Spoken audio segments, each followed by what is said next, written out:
We're ready for language today, being Monday, March 30th. Today in language, you need pages 138 and 139. This will not be anything new today. This is just a review. So just be expecting that we'll have a quiz at some point this week. Let's just get started today, a review. Then we'll have a quiz later on in the week. Okay? So as you're getting page 138 and 139, I know these are on opposite pages, but they do go together. So just be sure your name is on them. Let's start with page 138, okay? I want to go over remember A with you. I have the same sentences on the board, and I want to go over that with you. Then I'm going to kind of let you work the next sections. I'll explain them and let you work them on your own, just to kind of see if you can remember these, how to apply these rules that we've learned, okay? So let's look at remember A on page 138. Draw a line between the subject and predicate parts of the sentence. Okay. Number 2, underline the verb twice. Got it? Underline the subject once. Circle the correct pronoun. In the blank, write S if the pronoun is in the subject part of the sentence. Write P if the pronoun is in the predicate part of the sentence. So I have the chart here for you to look at if you need to reference that while we're working, okay? So let's look at the board and let's look at number 1. Okay? All right, here we go. Number 1, George and I or me have finished our lunches. So our first job is to draw a line between the subject and predicate parts. So I know these parentheses kind of look confusing, but you have George and whichever, I or me. That's where our line goes right there, okay? Because that's the subject. I know we have to figure out who the other subject, which pronoun we're going to use. But first of all, the line goes between right here. Okay, trying to make that where you can see it there. All right. We are, let's see, underlining the verb twice. Verb twice. Let's see. Kayla. Hey, Kayla. How are you today? Verb. Oh, I think I spelled finished wrong. Let me correct that. I put finished. Finished. I don't know what I put there. Let me correct that. Finished. Sorry, it's in red, but wow, I don't know what I was thinking. So, Kayla, what is our verb there? Verb phrase, have finished. Correct. Okay? Next job. Underline the subject once. Okay? So, would you say George and I? Or George and me? Be careful. We're going to use I, correct. So we're going to underline I right here. Okay? Who was the other part of this subject? George. That's right. So we have a compound subject, George and I.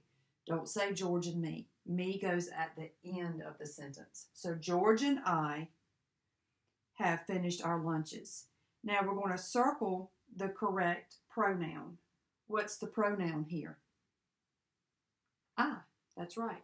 That's renaming whoever that was with him. Now, is it on the subject side, the pronoun, or is it on the predicate side? It's on the subject side because it's on this side. So we're going to put an S in that blank. It's a lot of steps there. I wanted to go over this with you. Number 2, she or her is visiting her cousins this weekend. Okay, so let's divide first. Where will we divide between? Right here between this last piece of the parenthesis and is visiting. Okay, so that's the first part. We're going to underline the verb twice. We have am, is. Is what? Is visiting. So we have a verb phrase here. Is visiting. So make sure you pick up both of those because this is a helping verb. Am, is, are, was, were, have, had, has. And visit, can you visit? Yes, so make sure you take both of those words. Verb phrase is visiting. Underline the subject once. So would we say her is visiting her cousins this weekend or she? That's right, it's subject, so making sure you use she there. She is visiting her cousins this weekend. What is my pronoun? Obviously, she, because it comes from right here. So let's circle it.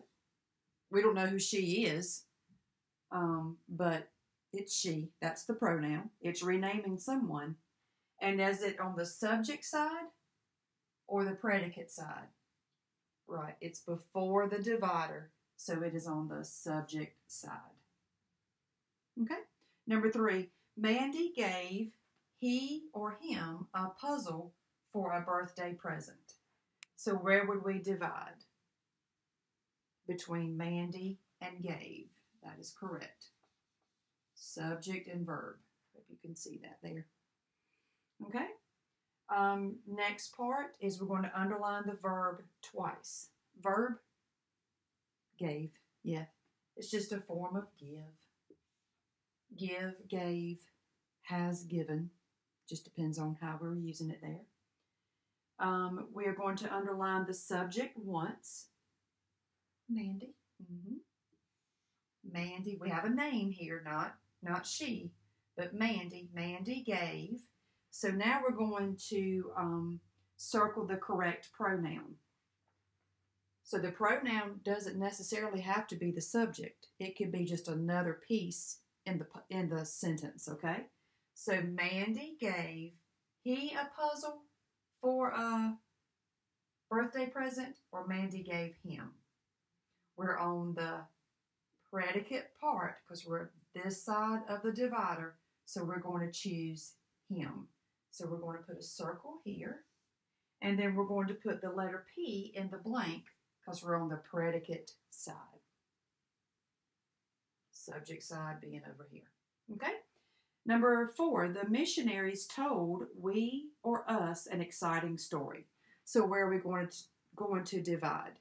Between missionaries and told. Correct.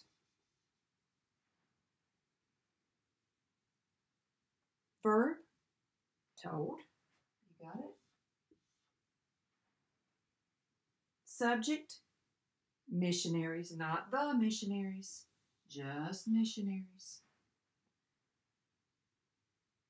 So the missionaries told we an exciting story, or the missionaries told us an exciting story. Yeah, our ear is tuned there. The missionaries told us an exciting story. And what side is it on? The subject side or the predicate side? It's on the predicate side, the verb side, because it's after the divider. Okay, one more. Mrs. Benson gave stickers to she, her, and I or me. You have 2 you have to pick here, okay? So let's divide first. You could put Miss Upchurch right here because I gave you some stickers. Miss Benson, right? We're going to divide between Mrs. Benson and gave. Verb, obviously gave, yep. Subject, Mrs. Benson. Now let's look at the pronouns.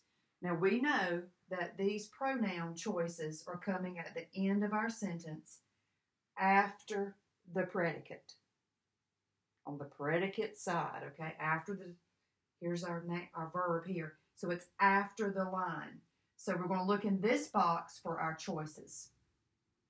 Mrs. Benson gave stickers to she or her, okay? Mrs. Benson gave stickers to her and me, correct. Because you could say here, Mrs. Benson gave stickers to her. Or you could say, you could stop there, and you could start over, and you could say, Mrs. Benson gave stickers to me. And that makes sense. You wouldn't want to say there, Mrs. Benson gave stickers to I. So we're not going to choose I there. And obviously, these pronouns are on this side of the divider, so you'll put the letter P in the blank. Okay? So if you have any questions about that, you can rewind the video there to, at that point, to kind of go over and explain that a little bit more. Okay? So your job today is going to be to finish out this page. You're doing Remember B. You're going to do mark each sentence and then diagram. Pretty easy. We just did some marking. So you're looking for your subjects and your verbs. Okay, subjects and verbs there. Remember A on the back. Underline the correct word in parentheses. Now, if you are unsure of these, please refer to your glossary. On page 201, you have a word usage page there, and it tells you when to use these sets of words, like there, there, and there. Okay? Remember B, you're circling each pronoun, underlining the noun that the pronoun takes the place of, and then draw an arrow to match. So you're finding all the pronouns there. Okay? Let me give you a hint. Number 4, you're going to have 2 pronouns, 2 circles in B4. Okay? 2 circles and 2 arches. And actually, one of those arches is going to match to 2 people. When you're talking about we, that's more than one person. Okay? Remember C, contraction. That's easy. Oh, remember D, way a long time ago. Identify each sentence as writing DEC, and you can see those abbreviations there in the blank. Use proofreader marks to show which letters should be capitalized, and add punctuation at the end of the sentence. Wow, that's a long time ago we did those. Those should be very easy for you. And again, if you need help with those, it's in the glossary in the back of your book. All of these have glossaries that you can refer to. Okay? So your assignment is page 138 and page 139 for today. All right? So that you can finish that up for your language assignment for today. And if you're following along in our order of the day, our next subject will be spelling.